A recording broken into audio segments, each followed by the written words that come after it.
Assalamualaikum warahmatullahi wabarakatuh. Apa kabar semuanya? Semoga kita semua dalam keadaan sehat walafiat. Perkenalkan, nama saya Fadila Revansyah Ramadan. Saya dari kelas L Manajemen dengan NPM 021123 Pada kesempatan kali ini saya ingin mempresentasikan dengan topik yang saya akan bahas kali ini, yaitu inflasi.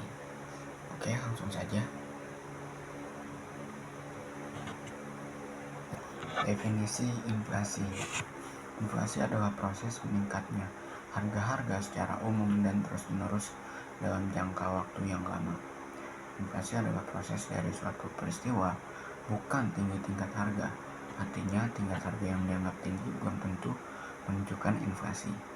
Juga jika yang mengalami kenaikan harga hanya satu atau dua jenis barang, maka belum dapat dikatakan inflasi. Lalu di sini ada penyebab inflasi.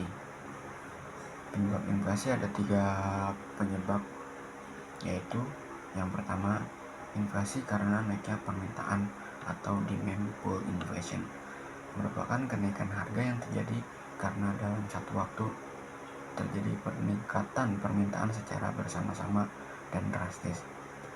Kondisi ini terjadi misalkan pada saat menjelang hari raya atau tahun baru.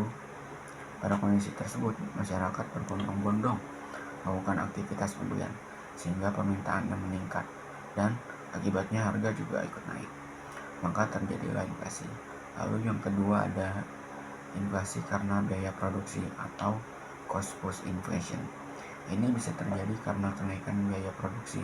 Misalkan harga BBM naik yang menyebabkan terjadinya kenaikan biaya produksi sehingga diikuti dengan harga yang lain. Lalu yang ketiga ada imported inflation. Ini terjadi karena harga barang atau bahan pokok dari luar negeri naik sehingga biaya produksi pun meningkat. Lalu di sini ada jenis inflasi berdasarkan sifatnya. Yang pertama ada inflasi rendah atau creeping inflation, yaitu inflasi dengan nilai di bawah atau kurang dari 10% per tahun. Inflasi dengan ini belum mengganggu kegiatan perekonomian, jadi masih bisa dengan mudah untuk dikendalikan. Inflasi menengah atau galloping inflation, inflasi dengan nilai antara 10-30% per tahun.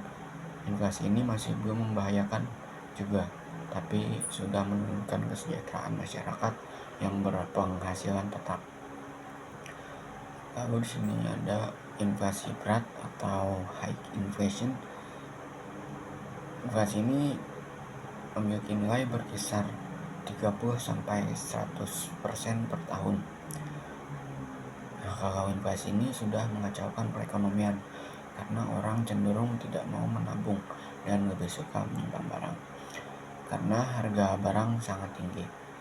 Yang terakhir yaitu inflasi sangat tinggi atau hyperinflation dengan nilai di atas 100% per tahun. Hyperinflation ini sudah mengacaukan kegiatan perekonomian suatu negara dan sulit untuk dikendalikan. Teori inflasi. Yang pertama, teori kuantitas. Teori ini beranggapan bahwa yang menyebabkan terjadinya inflasi adalah karena jumlah penawaran atau jumlah uang yang beredar lebih banyak jika dibandingkan dengan jumlah permintaan uang. Yang kedua yaitu teori Keynesian. Teori Keynesian menganggap manusia selalu merasa tidak puas sehingga selalu ingin menambah jumlah permintaannya atau jumlah konsumsinya.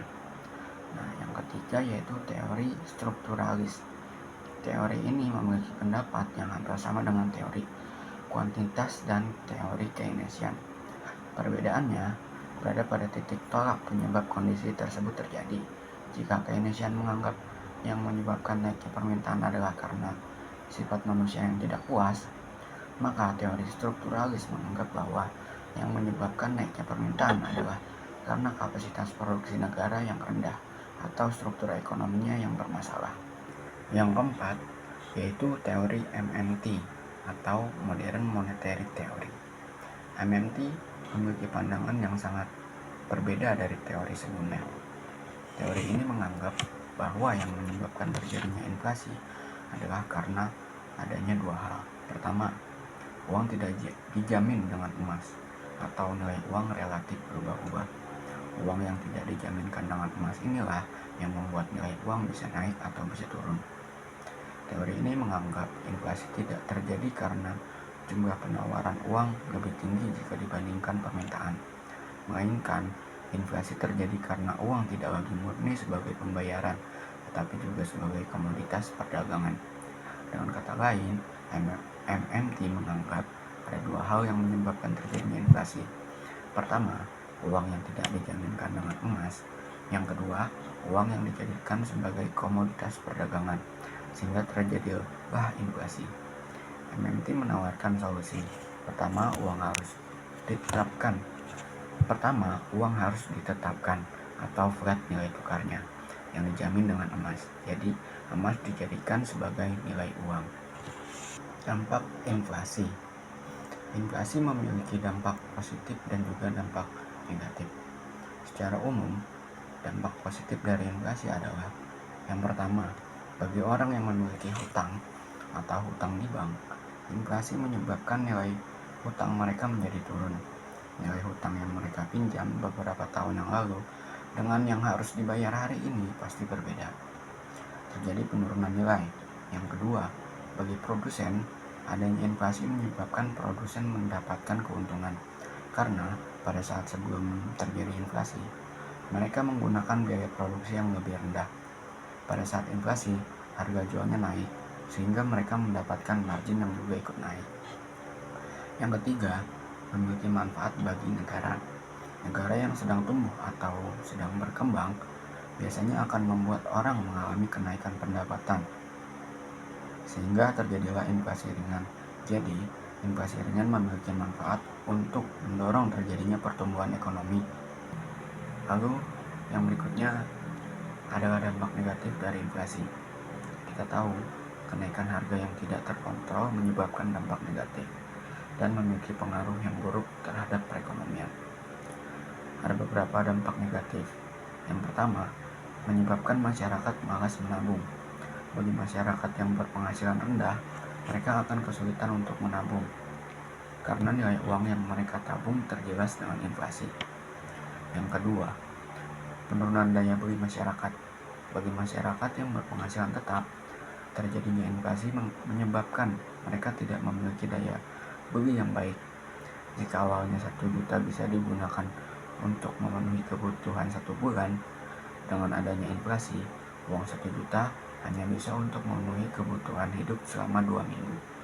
Dan ini sangat menyulitkan bagi mereka yang berpenghasilan tetap. Dan yang ketiga, inflasi menyebabkan keraguan-raguan bagi investor. Investor pasti akan berhitung dengan tingkat inflasi. Mereka akan menghindari negara-negara yang memiliki tingkat inflasi yang tinggi karena dianggap beresiko. Kebijakan pemerintah untuk mengatur atau mengatasi inflasi, yaitu yang pertama adalah kebijakan moneter. Kebijakan moneter ini dibagi menjadi 4, yaitu yang pertama politik diskonto. Dalam hal ini, Bank Indonesia selaku bank sentral, dia dapat melakukan kebijakan menaikkan atau menurunkan suku bunga. Maka pada saat uang yang beredar terlalu banyak, pemerintah bisa mengambil kebijakan menaikkan suku bunga bank. Yang kedua, politik pasar terbuka. Ini adalah kebijakan untuk membeli atau menjual surat berharga. Sama seperti suku bunga tadi, jika uang yang beredar dianggap terlalu banyak, maka pemerintah bisa menjual surat berharga ke masyarakat atau ke publik. Maka diharapkan dengan penjualan ini, uang masuk kembali ke negara. Jadi, agar peredaran uangnya dikurangi, jika peredaran uangnya sudah sedikit, maka surat berharga itu dapat dibeli kembali. Yang ketiga, pengawasan kredit secara selektif. Lalu yang keempat, politik persediaan kas. Lalu di sini ada kebijakan fiskal. Kebijakan fiskal ini dapat dilakukan dengan dua cara, yaitu yang pertama dengan pengaturan pengeluaran pemerintah atau APBN. Jadi diatur APBN-nya diatur sedemikian rupa untuk mengatasi inflasi itu. Jadi bisa dikurangi pengeluarannya atau dinaikkan pengeluarannya. Yang kedua, ada peningkatan tarif atau pajak. Jadi pemerintah bisa melakukan kebijakan dengan menaikkan tarif pajak. Jika seandainya terjadi inflasi, jika pajak semakin meningkat, maka uang yang ada di masyarakat yang peredarannya sangat tinggi dapat berkurang karena teralihkan ke pajak. Inflasi di Indonesia tahun 2024. Di Januari tahun 2024 besar inflasi Indonesia adalah sebesar 2,57%. Lalu di bulan Februari 2,75% dan bulan Maret 3,05%,